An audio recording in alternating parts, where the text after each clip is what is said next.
Welcome to Windows CMD tutorial number 5, Batch Scripts. In this video, we'll be looking at using the basic concepts of batch scripts. This will be a lengthy video. Every video will have all the slideshows and code available in the description.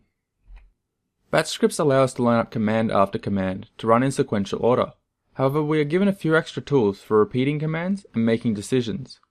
Batch scripts are more of a niche skill these days, and I suggest that it not be your first programming or scripting experience, as it gets convoluted quickly. All of our batch scripts go inside either .cmd or .bat files. They can be run from the command line or by double-clicking the file. There are many different things that you can use batch scripts for. So for an example, let's go for a backup script. So let's say you want to back up an important folder to another drive. We can use a batch script to create a folder in the destination location, set the folder's name to the current date, then copy all of the files across. This could be a script that you run when you want, or you could set it up as a scheduled event to run at a certain time of day. Like other programming or scripting languages, batch scripts run in sequential order, meaning that each line in the script file is run one after the other. There is a few commands that become particularly useful when writing batch scripts. These are variables, a storage box that will hold information in, arithmetic, this allows us to plus, minus, divide, multiply, and a few others. Echoing, this allows us to output information to the console, and then we have calling, which allows us to run other script files or call functions, which we'll look at a bit later. Let's have a quick look at how to use these commands. We use the set command to create a new named variable and set its value. We also use it if we wish to change its value. If we want to perform arithmetic on a variable, we must again use the set command, however using the option /a to indicate that an arithmetic expression would be on the right hand side of the equals sign. To output something to the screen, we use echo, and that can output a variable or just a string. You may notice that the variable is surrounded in percentage signs. This indicates that between these percentage signs is a variable, not a string. And if we wish to call something, we use the call command, which takes a file name for another script or program, or a label, which again, we'll see a little later. Okay, finally on to writing a script. Let's make a very simple math script, but we'll try to get the grasp on variables, setting them and performing arithmetic on them, and then echoing out the results. Let's call it simple.bat. Okay, so we'll come across to the folder we're going to be writing our code in. So then we're going to create a new text document. And currently it has the extension txt, so we want to change that. And we're going to rename the whole file to simple.bat. Enter. It'll ask, are you sure you want to change this? And we say yes. And then it'll have the extension .bat, and it changes the icon to a cogs symbol. And we can right click this and edit it, and it'll edit in Notepad, or we can open up it in a specific editor. So I'm going to open it up in Notepad++. I'll zoom in a bit, and we can start writing our batch script.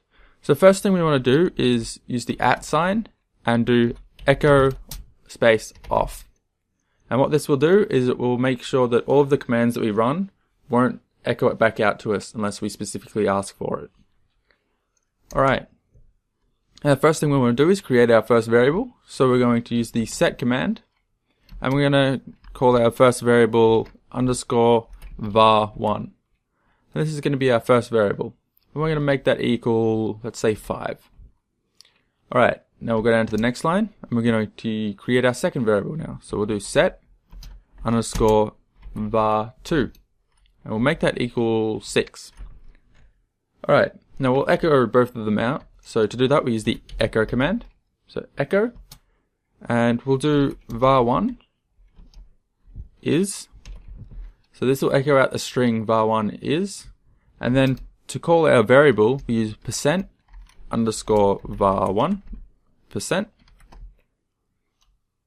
And then we can echo out our second one. So echo var2 is %_var2%. And that'll echo out both of our variables. Now let's try doing a bit of arithmetic on it. So we're going to use set again. However, we're going to use /a to perform arithmetic. And we're going to create a new variable called result. So underscore result. And that's going to equal %_var1, so the variable var1% plus %_var2%. So we're going to plus both of our variables together and store the answer of that in our result. Okay, so now we've added them together, let's echo out our result. So echo underscore result is percent underscore result percent. Alright, so that's our batch script written. Let's save that. So Control S or file save. And we can close that. And now what we can do is we can open up our command window here. And we can type in our batch script name. So we called it simple. So we can type simple. You can put the .bat on the end if you want, or you can not. And you hit enter and it'll run our program. So we see var1 is 5, var2 is 6, and the result of plussing them together is 11. Cool, so our first batch script worked successfully. Alright. Now let's start looking at some more interesting things we can do with batch scripts. Selection is the concept of if something is true, do this, else if it's not true, do that instead. We can do this with the if command. It follows the structure if, test, command, else, command. The commands can be grouped using parentheses, also allowing you to spread it over multiple lines. We can see an example of a deletion script. We use the comparison exists, which checks if a given file name exists. If it does, then we're going to output deleting file and then use the delete command to delete it. If, however, it doesn't exist, we're going to output that the file was not found. Tests can use several different comparisons, which usually compares between two variables. The different comparison operators are equal, which checks if two values are the same, not equal, which checks if two values are not the same, less than, which checks if the left side is less than the right side, less than or equal, checks if the left side is less than or the same as the right side, the greater thans, which behave the opposite of less than, and finally not, which will run the command if the test is false. Another empowering concept is parameters. Parameters are values that can be passed into our script when it's run, meaning we can make the script much more reusable. Parameters are always passed in, whether they are used or not. We can access them similar to variables, however with no trailing percentage symbol. Parameters are values we can place after our script name when running it in the command line. There are a possible 255 parameters that can be passed in, however we can only access from 1 to 9 easily. Or if you need to use more than 9, you can look it up pretty quickly. The next concept is hopefully fairly straightforward. Labels and goto commands. Labels work as anchor points that you can jump to at any point in your script, and execution will continue from that point. Once we place a label, we can use the goto command to jump to it. It's important to remember that labels start with a colon character. As you can see in this quick example here, we jump over the line that outputs the string hi. There is a special label that always exists, which is called EOF. It stands for end of file, and the end of file means stop the current script as we've reached the end of the script file. This label becomes crucial as you move on to more advanced topics of batch scripting.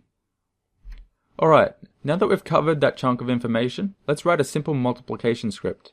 We will take two numbers from parameters and multiply them. We will also use two checks to make sure we receive the two numbers. Otherwise, we'll go to a help section and output how to use the script. Let's call it mult.bat. Okay, so we'll come over to our folder again. I'm going to right click and create a new text document. And this one is called mult.bat. And yes, we want to change it. Then we open it up in our editor. And first thing we're going to do again is echo off, so at echo off. And then we're going to write our if check. So if, open quotes, %1 for the first parameter, close quotes, is equal to an empty quote, so double quotes. Then we're going to go to colon help. So we're going to create a label a little bit later called help, and that's where we're going to jump to. Alright, we're going to do one more if, so if open quotes %2, so if the second parameter is equal to empty quotes, then we're going to go to colon help. Alright, now that we've checked that the two parameters have come in, we're going to do some arithmetic. So we're going to set /a underscore result to equal %1 for parameter number 1 times %2 for parameter 2. Then on the next line we're going to echo out the result. So echo answer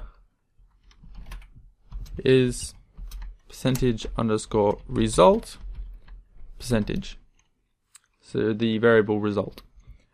Alright, and then we're going to go to :EOF for end of file. And the reason we're going to go to the end of file is because on the couple of lines down, we're going to use the label help.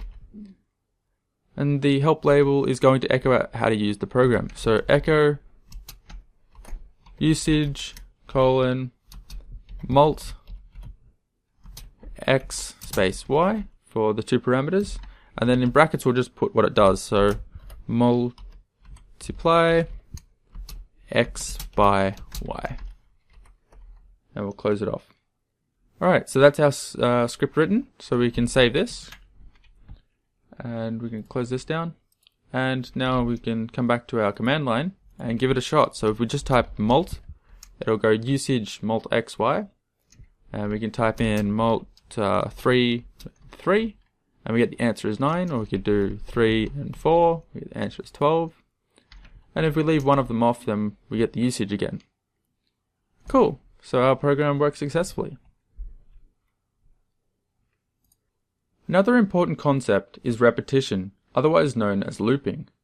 There are two ways we can repeat lines of code that can be done in batch scripts. First is using an if check with a goto that backtracks in a script and repeat a block of commands until a condition is met. This method is probably the easiest to think about when writing it, as it follows the same rules as normal. In the example here, we have a variable count that increases by 1 each time the loop is run, until it reaches 10. It's very important that your loop can finish, otherwise it will loop forever. The second way we can use loops in batch scripting is the for command. Normally, the for command is used with files in a directory. However, if you want to use it as an index, we can use the /l option. We then have a variable g that will start at the start value specified, increase by the step value until it reaches the end. Each time it increments, it will do the specified command. This example here will do the same as the last slide. Keep in mind that because all of this for command is on the one line, it is evaluated at once. Alright, back to some scripting. Let's write a simple power script. We'll use the for loop in combination with what we've learned so far to calculate the number of x to the power of y. Let's call it power.bat. Alright, so we'll come back across to our folder, right click, new text document, and this one is going to be called power.bat. And yes, we want to change it, and we'll open it up in our editor. And once again, we're going to echo off. And then we're going to do our if. So we're going to do the same as before. So if %1 is equal to nothing, then we're going to go to help. If %2 is equal to nothing, then we're going to go to help. Alright, now we're going to create our variable result. So we're going to set _result to equal %1. So we want it to equal x to start with. Now that we've set it to equal our starting value, we're going to do our for loop on the next line. So for /l %g. Now this is actually creating a reference to the variable g, but for now you can just think of it as a variable. In open brackets, and we want to start at 2 because we've already got the first value set in result, and we're going to increment by 1, and we want to go all the way up to %2, all the way up to our second parameter. Then we're going to do set /a. So we're going to do arithmetic, open up some quotes, and we're going to _result times equals %1, and we'll close off our quotes. So these quotes are just encasing our whole statement together, and we're times equaling %1. Okay, so that will keep multiplying it by itself until we get up to the specified power. Now we can echo out on the next line that %1 to the power of %2. So this is using our variables passed in from the parameters, is %_result %. So the result that we got. Then we're going to go to the end of file. Now we can write our help, so our help tag, our label, and then we can do echo usage power x y, and then inside brackets we'll do calculate x to the power y. Then we can close it off. Cool, so that's our script written. We can save this, Control S or file save, close down our document here, and we'll come over to our command line here and we can type it in. So we'll do power, and if we don't put anything in, it'll tell us how to use it. So we'll do power, and we can do 2 to the power of, let's do 8, we get 256. So that's working correctly. And we can do some funny things here because the variables can only hold up to a max of a 32-bit integer. So what we can do, and that's a signed 32-bit integer. So what we can do is we can call our power command, and if we give it something like 31 and we hit enter, we'll get a negative number as we get too high, and it flips into the negative. Cool, so that's interesting, and we can come back to our slides. A useful feature is the ability to get input from a user of your script. This could be a number, file name, confirmation, etc. We have 2 ways to get input from the user. The first way is the choice command. This only allows you to get 1 character. This is usually used for the confirmation Y for yes or N for no. The other method of input is actually using the set command again, and we give it the option /p. And then instead of the value we want to set our variable to, we place the prompt string that we want to ask the user. Then the user's answer is stored in the variable. Okay, now we're moving on to a more complex topic of functions. Looking at the call command in more detail, we can use it to run another script, a command, or a function. The key feature or behavior of the call command is that once the called script, command, or function finishes, it will return to the place call was used and continue running the script. This is what allows us to create functions.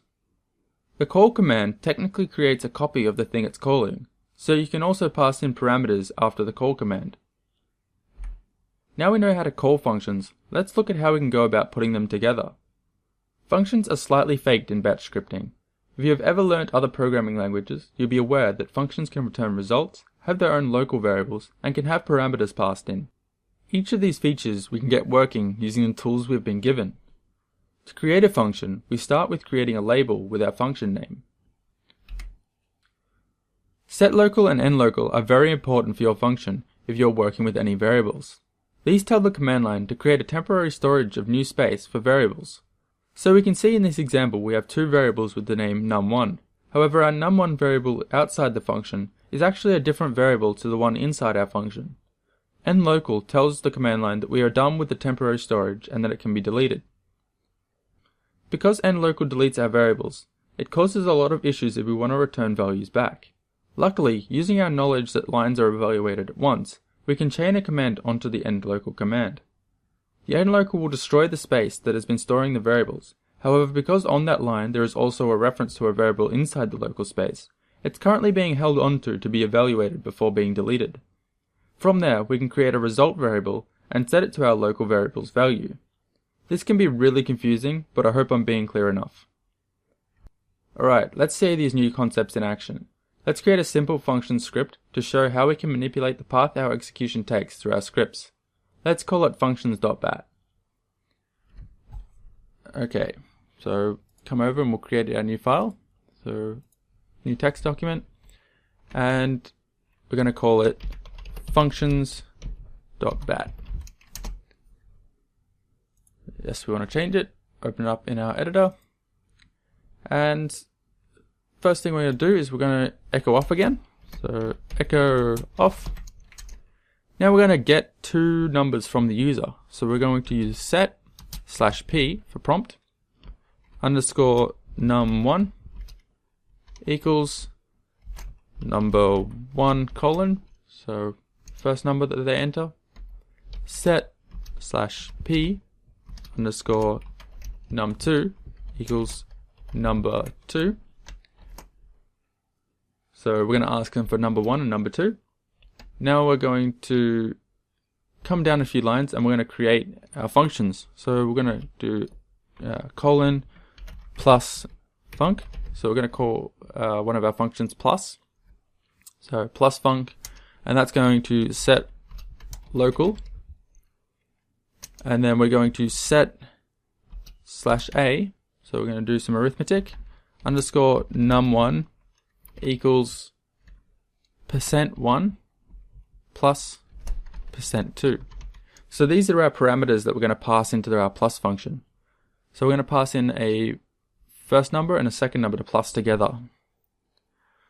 Alright, now once we've added them together and we've got our num1, we're going to end local. Use the AND character to chain a command together. And we're going to set underscore result. Oops, I accidentally went down a line. Set underscore result to equal %num1%. Oops, I meant to put an underscore there. %underscore num1%. And once our end local is done, we can go to colon end of file. So this end of file will end our function rather than going to the end of the file. And now that our plus function is done, we can call it. So if we come up to the top here and we do call colon plus func, and then our numbers that we want to pass in, so %underscore num1% space %underscore num2%. So we're going to pass in our two variables that we get from the user into our plus function. And then we're going to create another function that doesn't take in any parameters. And we're going to call it colon output. And we'll use this to output the current state of every variable. So output echo underscore num1 is %underscore num1%. Echo underscore num2 is %underscore num2%. And then we'll echo out what result is. So echo function result is %underscore result %. And then we're going to go to end of file. And that's our output function. So that's going to output any of the current values that we're working with. So we're going to call colon output, and that'll output all of our stuff to the command line. Now we're going to create one more function, which we're going to call our sub function, which is going to subtract. So colon sub func. Our sub func will set local, and we're going to set local, and we're going to do very similar to our plus, set /a underscore num1 is equal to %1 minus %2. And I think we may need to put these in quotes maybe. I think that should work. Alright, so now that we've done that, we're going to do end local and chain our command set underscore result to equal our %underscore num1%, and then we can go to end of file to end our function. Right, now we can come back up to the top here and we can call our colon sub func and pass in our underscore num1% and percent underscore num2%. And then we can call our output again and see what our values are. Then once we're done with outputting everything, we can go to end of file. Go to EOF. And that's our functions written, so we can save that. And we've got our main running execution of the program at the top here. So we get our two numbers from the user, then we plus them together, output the result, plus the, minus them apart, and then output the result. Alright, so if we have a look at our plus function, it adds the two together and then returns the result, returns the answer in result, and sub returns the answer in result as well, and our output just purely outputs everything to screen. Cool, so let's give it a shot. We'll close this down and open up our command line, and we can call our functions. It doesn't take any parameters, so when we run it, it'll ask us for number 1. So let's put in, let's say, 5, and then we'll put in 4. So 5 plus 4 is 9, and 5 minus 4 is 1. Cool, so our execution worked correctly. It went through and plussed the two together in our plus function, then ran the output function to output what the values of everything was. Then it did a subtract, and then outputted all the values again. Cool, so our functions worked. Just some final notes. This is barely scraping the surface of batch programming, but as I mentioned at the start, it's very niche.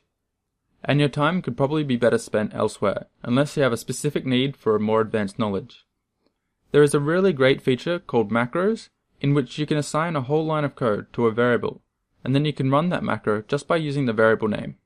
Then to reiterate, be careful when creating loops. You don't want to get stuck in an infinite loop.